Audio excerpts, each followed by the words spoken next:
Un saludo muy cariñoso esta nueva semana para todos ustedes de Yo Soy Digital Chile, el programa en YouTube, que es un programa que narra cuentos y obviamente a cargo de mi querida Trini Chile, que está aquí conmigo, y Diana Masaurio. Les damos un cariñoso saludo a Carmen Laborde, que anduvo en Argentina promocionando nuestro espacio, así que un abrazo muy grande y le doy la palabra a Trini. Adelante, Trini. Buenos días a todos, bienvenidos, amigas. Partamos entonces con una autora que ya conocemos, Lucía Berling, y les extraigo un cuento de este libro, Manual de Mujeres de la Limpieza. El cuento que voy a leerles se llama Buenos y Malos.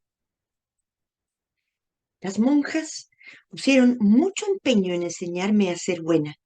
En el instituto fue el turno de la señorita Dawson. Colegio Norteamericano de Santiago de Chile, 1952. 6 de las alumnas seguimos nuestros estudios universitarios en Estados Unidos. Ethel Dawson era la única profesora estadounidense, las otras eran chilenas o europeas. Todas fuimos malas con ella, y yo la peor. Nos burlábamos de ella, imitábamos su acento nasal y plañidero de Boston. Llevaba un alza en el zapato y unas gafas gruesas con montura metálica. Había tenido polio, dientes de conejo separados, una voz horrible, pantalones masculinos y además con manchas de sopa. Nos pasaba películas y diapositivas sobre la situación de los mineros y los estibadores chilenos. Mi padre era ingeniero de minas, trabajaba con la CIA. La señorita Dawson pensaba que se estaba ganando a chicas ingenuas e influenciables cuando en realidad hablaba para mocosas consentidas. Todas teníamos un papá estadounidense rico, guapo y poderoso. Dawson insinuaba que eran unos villanos. Una vez salió a caminar conmigo, quejándose del elitismo del colegio. Perdí la paciencia. Entonces, ¿qué hace aquí? Le pregunté. Me dijo que solo le habían dado trabajo allí porque ella enseñaba historia de Estados Unidos. Todavía no hablaba español del todo, pero dedicaba todo su tiempo libre a trabajar con los pobres y como voluntaria en grupos revolucionarios. Si conseguía que una sola de nosotros pensara de otra manera, ya merecería la pena. Quizá tú seas la persona. Dime, ¿qué sueles hacer los fines de semana? Exageré. Peluquería, manicure, modista, almuerzo en el Charles, polo, rugby o cricket. Cenas, fiestas hasta el amanecer, misa de 7 en el bosque. ¿Y esa vida te llena? Sí, claro. ¿Y si te pidiera que me dedicaras tus sábados? ¿Y por qué yo? Básicamente porque creo que eres una buena persona. Solo te pido que lo pruebes. Quería conocer revolucionarios porque ellos eran malos. Me entraron verdaderas ganas de hacerlo. Le dije a mi madre que iba a ayudar a los pobres. Ella se disgustó. Mis amigas se escandalizaron. Decían que estaba chiflada, una fanática, para colmo con una lesbiana. Cada sábado por la mañana íbamos al vertedero de la ciudad en una ranchera con enormes ollas de comida. Era gente del color del estiércol, vestida con harapos idénticos a los desechos por los que se arrastraban. Gateaban. Se trataba de hordas de mujeres y niños tiznados y mojados, apestados por la descomposición y alimentos putrefactos. ¿De qué sirve darles de comer una vez a la semana? Yo me sentía asqueada y abatida. Pero hasta que llegara la revolución y todo entonces se compartiría. Cualquier ayuda era buena. Entré entonces a trabajar con ella y me decía ella, necesitan sentir que alguien sabe que existen. Se trata de dar esperanza.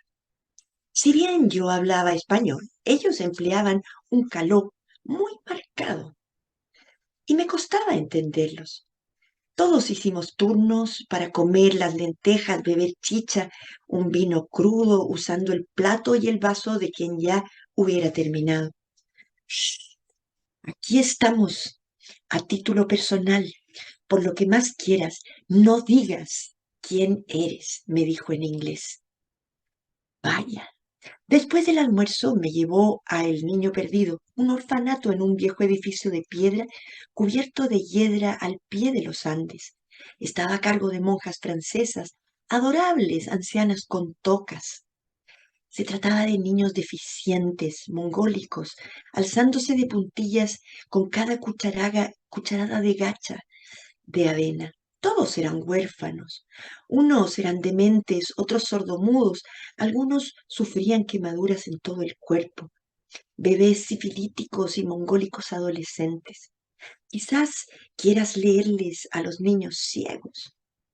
Odiaba el vertedero los sábados, pero me gustaba ir al orfanato. Los huérfanos se ponían contentos al verme y a mí me encantaba ir, no porque fuera buena, sino porque me gustaba jugar. Los sábados por la noche íbamos a ver obras de teatro revolucionarias o lecturas de poesía. Éramos las únicas norteamericanas allí. La señorita Dawson no se daba cuenta de cuánto nos despreciaban.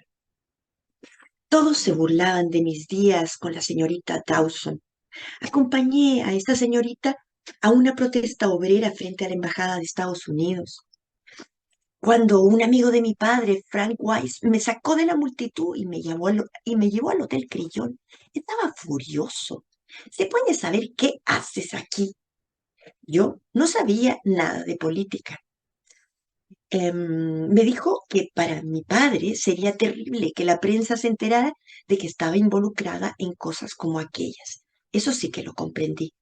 Otro sábado por la tarde accedí a ir al centro y hacer una colecta para el orfanato. Tito y Pepe, dos amigos, pasaron de camino a la cafetería Watford. Me sacaron de allí enseguida. También me obligaron a ir con ellos a tomar un café.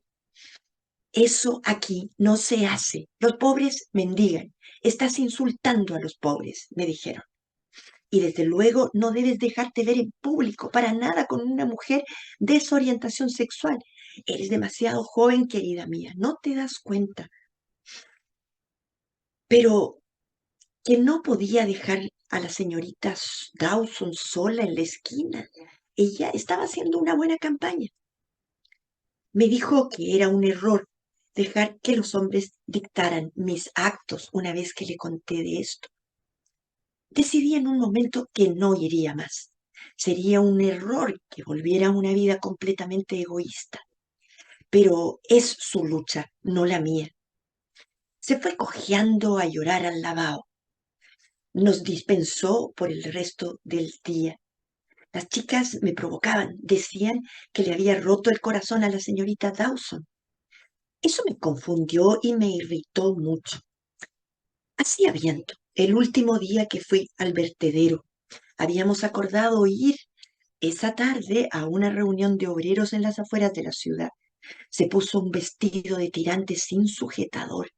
Señorita Dawson, eso estaría bien para ponérselo en casa por la noche o para la playa, pero no puede salir tan ligera de ropa en Chile. Te compadezco. Vivirás siempre paralizada por las normas.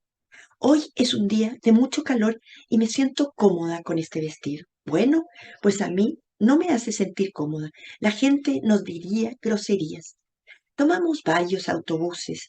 Llegamos tarde a los discursos. Perdón.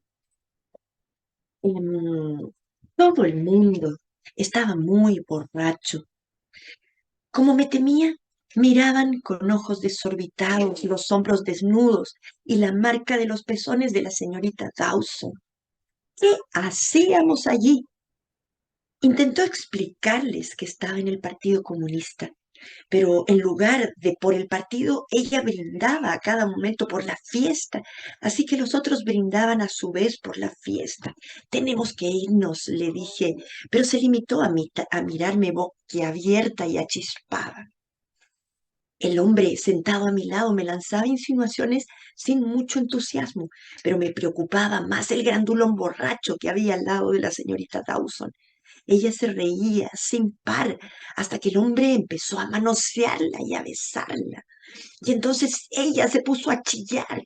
La señorita Dawson acabó en el suelo, llorando desconsoladamente. De pronto se levantó y echó a correr hacia la carretera y yo la seguí. Cuando llegó al arroyo intentó lavarse, restregarse la boca y el pecho. Quedó empapada y llena de churretes de barro. Se sentó en la orilla llorando y moqueando. Le di mi pañuelo. Señorita perfecta, un pañuelo de hilo planchado y todo. Sí, le dije, harta de ella, y ya solo preocupada por volver a casa. Mire, señorita Dawson, no puedo hacer eso aquí. No lo entienden. Podría traernos problemas, dos mujeres haciendo señas a los coches para que paren. Escúcheme. Pero un granjero con una vieja camioneta se había parado. Me dijo que iba al centro, podía llevarnos hasta la casa de la señorita Dawson por 20 pesos. Quizá para protegerse del viento se abrazó a mí, la señorita. Sentí su vestido mojado, el vello pegajoso de sus axilas, mientras se aferraba a mi cuello. No puedes volver a tu vida frívola. No te vayas, no me dejes. Iba repitiendo hasta que al fin llegamos al edificio donde vivía. Adiós, le dije yo. Gracias por todo. La dejé en la acera, mirándome llorosa hasta que mi taxi dobló la esquina. Las sirvientas estaban apoyadas en la verja de mi casa, hablando con un carabinero del barrio. Así que entré, pero de pronto encontré a mi padre cambiándose para ir a jugar el golf. ¿Has vuelto pronto? ¿Dónde has estado? Me preguntó. He ido de picnic con mi profesora de historia. ¿Ah, sí? ¿Y cómo te llevas con ella?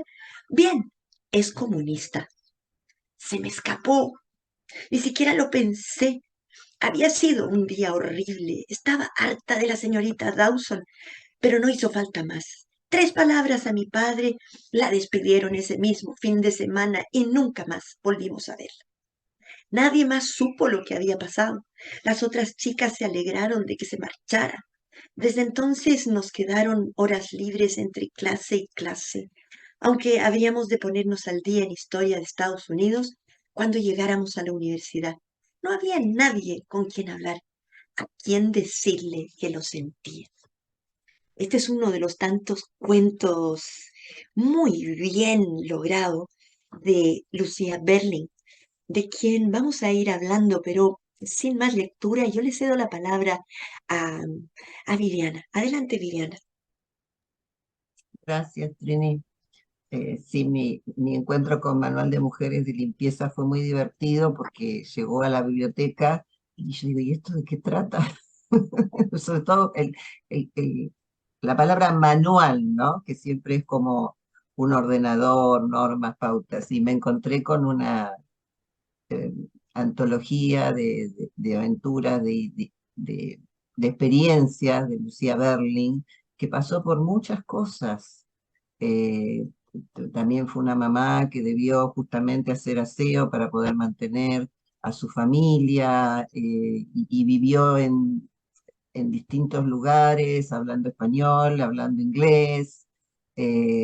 Y bueno, reencontrarme con este cuento me pareció súper interesante y sobre todo que fue vuelto a publicar en una recopilación que se llama Bienvenida a casa, ¿no? Que sale en español en el año 2019, donde Lucía Berling justamente enlaza todos los cuentos que hablan de su historia en los diferentes países en que vivió y que fallece mientras lo está elaborando y que su hijo, que es el que hace el prólogo, eh, incorpora al libro fotos, cartas, como para eh, completar, ¿no es cierto?, esta historia de su madre, y que encontré algo muy peculiar porque dice cómo hacía para escribir esta mujer que vivía corriendo a veces, limpiando, haciendo esto, lo otro, atendiendo la casa, emborrachándose también porque tuvo un periodo de alcoholismo. Y el hijo dice que parecía que en el medio del caos producía mejor, escribía mejor. Así que interesante este aporte. Y respecto al título, es muy interesante porque buenos y malos. Entonces la primera pregunta es, ¿quiénes son los buenos y quiénes son los malos? ¿No? Y prácticamente nos responde, desde su punto de vista en el primer párrafo, que las monjas le enseñaron a ser buena, a pesar de que ella se consideraba la peor. Y a lo largo del cuento nos encontramos que en ese momento ella estuvo en Chile entre el año 1949 y 1953, así que esta experiencia seguramente la vive en ese periodo, y los malos eran los revolucionarios, como muestra el personaje de la señorita Dawson, ¿no? Que creo que es un personaje muy rico, con muchas aristas, con muchas facetas, como para retomarlo en una segunda entrega. Pero a mí me resultan dolorosos estos versus, ¿no? Estos enfrentamientos, los buenos y los malos, los de izquierda y los de derecha, los creyentes y los no creyentes, y si seguimos analizando la historia de la humanidad y se suman nuevos hechos, como por ejemplo los que estamos viviendo en este minuto, vemos que esos versos no nos conducen a nada, nos hacen más mal que bien.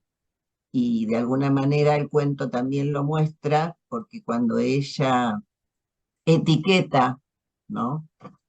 Con el nombre o con el concepto de comunista a la señorita Dawson frente a su padre, es como que firma su sentencia de muerte, por lo menos laboral y social, más allá de todo lo que ya había pasado, y creo que es algo que los seres humanos deberíamos pensar más, ser más empáticos, estar más cerca. Y no lo comento a modo así superficial o de momento, sino que creo que es un poco el mensaje, ¿no? Central, que esta mujer que tuvo tantas experiencias, que vivió de tantas maneras diversas, que conoció a tanta gente, nos está dejando en este minuto desde el más allá, ¿no? Así que bueno, le doy la palabra a Trini y después voy a retomar algunas ideas que me gustaron mucho y que creo que son buenas para compartir. Ah, perdona, Ceci.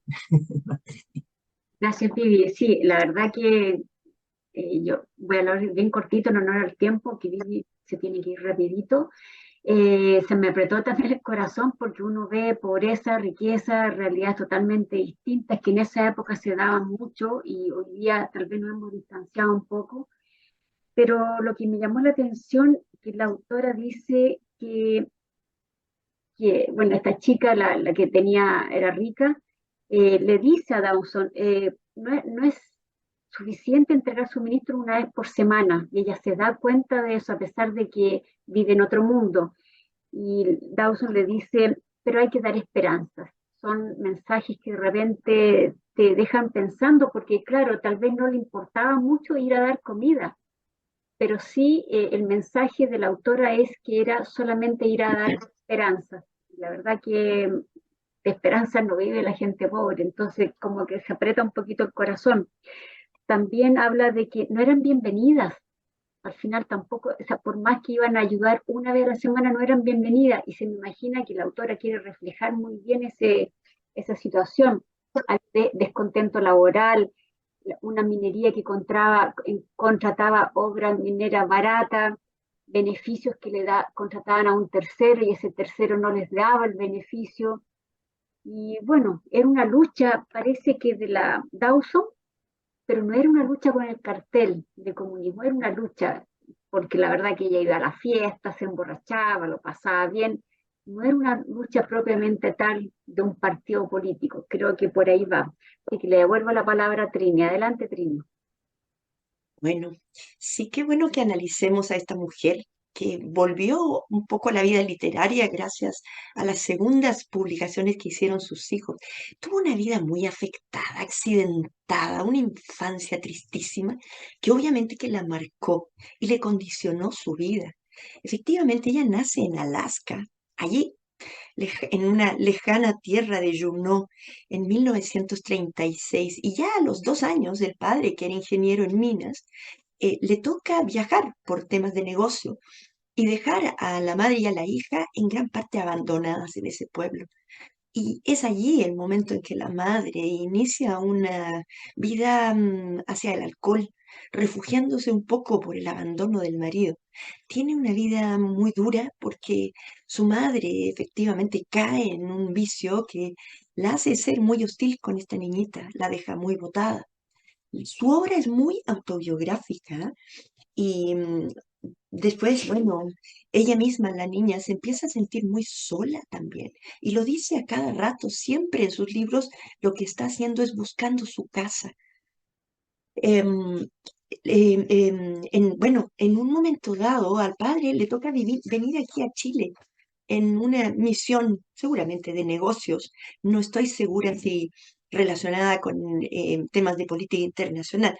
Sin embargo, de haber pasado a ser ella una señorita de clase media en Estados Unidos, bueno, pasa a ser la hija de un encargado de negocios en Chile y obviamente que supera la clase alta en la que vive y según entiendo es en el Santiago College donde representa un poco la historia de esta familia.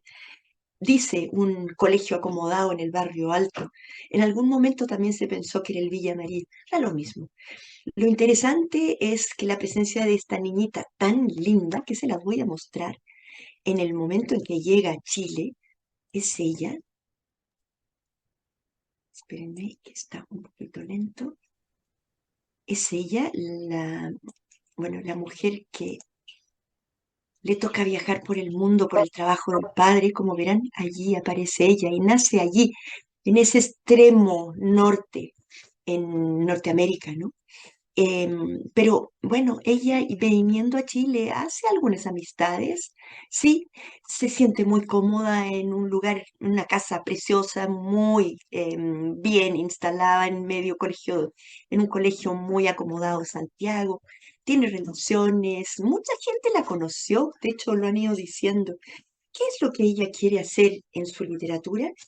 Algo muy singular, porque lo dice con estas palabras: no hay nada más extraordinario que las vidas ordinarias.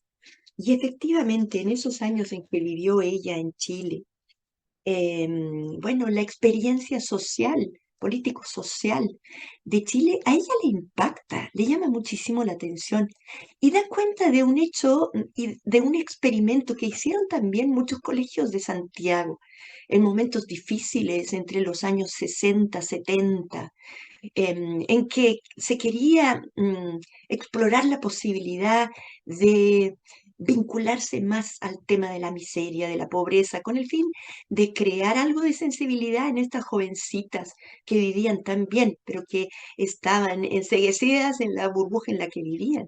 La idea era esa, vincularlas un poco con la realidad real, con la realidad social y vital que se estaba viviendo en ese momento.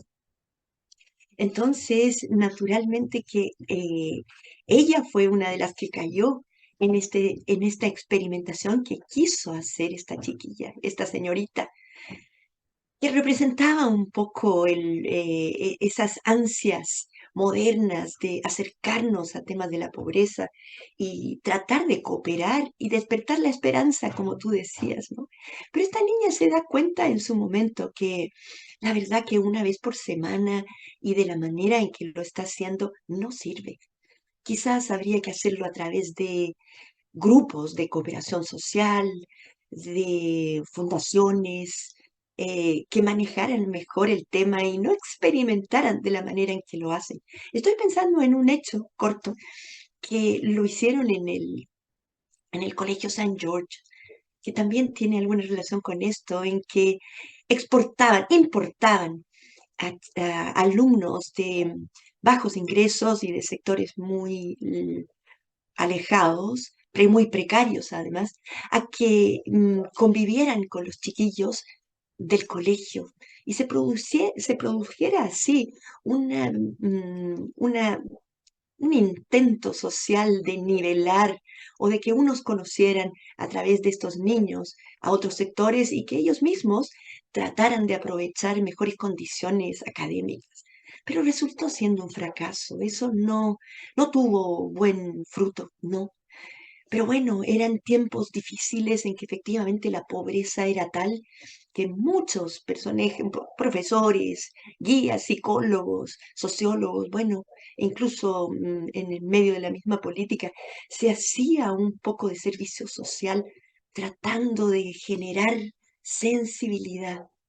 Es una mujer interesantísima. Ella, en esta experiencia en Chile, bueno, logró entender lo que se vivió en ese momento acá. Basta pensar en películas como Machuca, en que de alguna manera se ve esta experiencia de una forma distinta, pero también muy novedosa y provechosa, ¿no?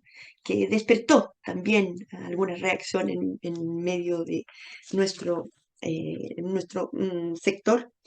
La vida de esta mujer, simplemente para ir terminando, fue tristísima. Efectivamente, la madre alcohólica, ella también terminó muy viciada con el alcoholismo. Entre medio tenía una enfermedad que era la escoliosis. Alcanzó a vivir pocos años, 68. Terminó, afortunadamente tenía muy buenos amigos que la relacionaron con el mundo académico y terminó haciendo clases, pero anteriormente con la idea de escapar del medio familiar que tenía, también se casó 3 veces y también y con muy malas experiencias de vida. Tuvo varios hijos, 4, que hoy día son los que están publicando y que en algún momento la cogieron cuando ella ya estaba conectada a un oxígeno con el que tenía que vivir al lado de ella y terminó muriendo en el garage de la casa de uno de los hijos que le equiparon para que ella tuviera un final mejor, ¿no? Pero sí, estuvo rodeada de sus hijos. Creo que ese fue para ella una gran salvación, porque su vida efectivamente fue sentimentalmente atormentada, alcoholizada, con problemas de salud y también económicos. Muy bien, yo le cedo nuevamente la palabra a Viviana. Sí, de alguna manera lo que se interpreta de los textos de Lucía Berling es que ella se anticipa a lo que después se llamaría la autoficción, ¿no? A mí me hizo acordar a Annie Ernaux, que nosotros comentamos acá el acontecimiento, que son autoras que toman aspectos de su propia vida y los convierten en textos narrativos, ¿no? En el caso de Lucía Berling, lo que impresiona es lo descarnado de sus escritos, si bien están atravesados por el humor también, ¿no? Y esto se nota mucho en las descripciones, cuando hace el retrato de la señorita Dawson, ya Trini nos lo narró, es tremendamente desgarrador, o sea, es un espanto esa pobre mujer, y uno siente la soledad, la vulnerabilidad en el descuido de su ropa, en la forma en que se maneja, y tal vez buscando en ese trabajo social que ella hace, encontrar un poco de amor, ¿no? Encontrar un poco de afecto, un poco de acompañamiento. Si bien es ella la que acompaña, pero en este caso creo que es la que más recibe. Por algo elige en el orfanato a los bebés, posibilidad que no ha tenido, ¿no? De ser madre. No aparece la madre en este relato, que siempre está bastante presente en los escritos de Lucía Berling. Eh, el papá parece, en algún momento se deja sugerir que pertenece a la CIA, por eso lo que decía Trini, no sabemos si tenía algún contacto también o alguna actividad política, pero por algún motivo su retrato en uno de los centros donde se alimentan los niños aparece tachado como con sangre y pegado con un chicle. O sea, fíjense que son detalles mínimos, ¿no? Pero que dan un sentido de las diferentes posiciones políticas de los seres que se encuentran en este cuento. Y a mí me impresiona el tema del contexto, porque ella, siendo una niña, como decía Trini, que viene de una clase media y es ubicada en un colegio acomodado, parece estar muy, muy cómoda y muy bien integrada con sus 6 compañeras, que son las pocas que estudian historia de los Estados Unidos, ¿no? Que eso es lo que justifica el trabajo de la señorita Dawson. Pero uno vislumbra que hay un grado de revolucionaria porque ella es la que distrae a la señorita en los exámenes, discutiéndole sobre distintas acciones de los Estados Unidos, comprando territorios mexicanos, y por esos motivos uno llega a pensar que la señorita Dawson la elige, porque acá no es como un experimento pedagógico conjunto, sino que es una elección puntual que la profesora hace de esta joven, Adele, ¿no? No hemos nombrado todavía, no le hemos puesto nombre todavía, Adele, que era el nombre de esta niña en el colegio, de este alter ego, ¿no? De Lucía Berling, porque claro, la ve con énfasis, la ve con ganas y cree que puede ser redimida, puede ser llevada al mundo de la recuperación de los que menos tienen. Pero hay una frase que es lapidaria, cuando ella dice, a mí me gustaba ir al orfanato porque me gustaba jugar. O sea, seguía siendo una niña rica, con todas las posibilidades, y a esos niños que no tenían nada, les ofrecía algo que es muy importante, pero que tal vez no es lo esencial, ¿no? Porque si uno no come, no bebe, no duerme, no está protegido, muchas ganas de jugar no quedan. Sin embargo, parecía tener mucho éxito entre niños con distintas discapacidades, con distintas necesidades. Y juega mucho a los opuestos, ¿no? Estas carencias totales del orfanato, de los niños que revolvían la basura, la descripción esta de que tenían el color del estiércol, por momentos dice parecían ratas, es decir, los animaliza en varias oportunidades en el cuento. Así que más allá de lo que nosotras les podamos transmitir, la narración y el análisis, es muy importante leerlo porque es muy rico la forma en que transmite las diferencias, las coincidencias y sobre todo el tema de la pertenencia. La niña se sentía que pertenecía a ese colegio, a esa sociedad y a ese lugar. La profesora nunca pudo pertenecer. Siempre fue como una especie de agregado, no conocía las reglas, no sabía que no se podía pedir mendigar, ¿no es cierto? No sabía que no debía andar con un vestido escotado en la calle, que no debía parar autos en la carretera, es decir, la cantidad de cosas que desconocía esa profesora, porque venía, claro, con la estructura o con los modos o las costumbres de su propio país. Entonces es muy, muy interesante, hay muchas cosas para indagar y el final, cuando dice solo 3 palabras, ¿no? Es del Partido Comunista, son suficientes para terminar con todo. Así que los invito a leerlo y a disfrutarlo y hay varios libros. Algunos cuentos son como más densos, ¿no? Más profundos, más reflexivos. Todos son profundos y reflexivos, pero este tiene una dinámica narrativa que lo hace muy accesible y fácil de leer. Así que bueno, adelante Ceci y gracias por todo. Trini, se le quedó algo en el tintero.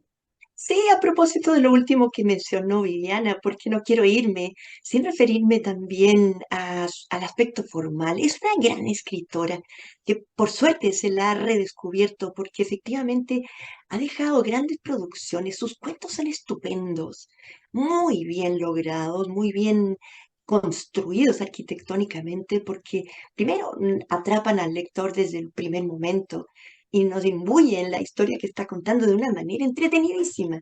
Tiene muy buena adjetivación, yo creo que la traducción también es notable. Incluso ella maneja muy bien en términos estructurales la forma y el fondo. Hay diálogos, hay mucha descripción de los personajes, entonces los conocemos perfectamente, pero quiero principalmente valorar el final al que te referiste, Vivi, porque hay dentro de eso mucho humor negro, mucha ironía, porque el proyecto en el que quiere, al que quiere atraer a estas alumnas, bueno, la termina engañando a sí misma, porque efectivamente con las últimas tres palabras que menciona al final, es comunista, es una comunista. Bueno, ella se sentencia, porque es tanto el poder que tiene el padre que bastó una llamada para que la despidieran y ella se quedara sin trabajo con lo que le había costado conseguir el único que tenía. Entonces termina dándose la vuelta a la historia y ella misma, bueno, es la que termina siendo víctima de su propia hazaña. Es un cuento interesantísimo y como tú señalaste, Vivi, también los otros también profundizan en forma muy autobiográfica, casi todos, la situación personal que le tocó vivir en su vida. Hay un cuento que me gustaría recomendarles que se llama Silencio, referido a la situación de vida que tuvo con su madre. Muy triste. Evidentemente, dice ella en un momento, su madre prefería la botella a sus dos hijas. Su madre era racista, era alcohólica. Entonces, imagínense a esta niñita que le tocó vivir esa experiencia social, se iba después a reencontrar con una madre que hablaba pestes de este tipo de experimentos y también de bueno, del medio social más empobrecido, porque ella era tremendamente racista. Otra mujer que lo pasó pésimo en su vida. Muy bien, chiquillas, gracias y muchas gracias a todos nuestros oyentes. Es un gusto compartir con ustedes algo de literatura todos los miércoles. Gracias. Gracias Vivi, gracias Trini. Y en realidad para cerrar, uno de los mensajes que ella quiere dar es bueno ver la realidad de otros, pero como dijo Trini, es difícil, o la Vivi, no me acuerdo cuál de las dos dijo, pero es muy difícil porque uno llega con una intención y a veces no es la mejor. Hay gente experta cómo llegar con la ayuda y creo que hay que recurrir a los expertos, pero ver la realidad de otros es muy importante para la gente que vive con mayores recursos, ver otras realidades. La verdad que a mí con mi papá me tocó ver otras realidades y uno valora y agradece mucho. Hay que ver. Y quiero recordarles que Trini sigue dando cursos de club de lectura, siempre está vigente hasta enero, así que por favor contáctenos para yo darles la información dónde está Trini dando estos cursos de literatura, se pueden reincorporar, algunos no han terminado todavía, otros van a empezar, así que por favor contáctenos tanto en Chile como en el extranjero, también pueden ingresar a los cursos, así que para que disfruten de esta hermosa literatura que nos entregan. Así que un abrazo muy grande y hasta la próxima semana. Chao, hasta el miércoles.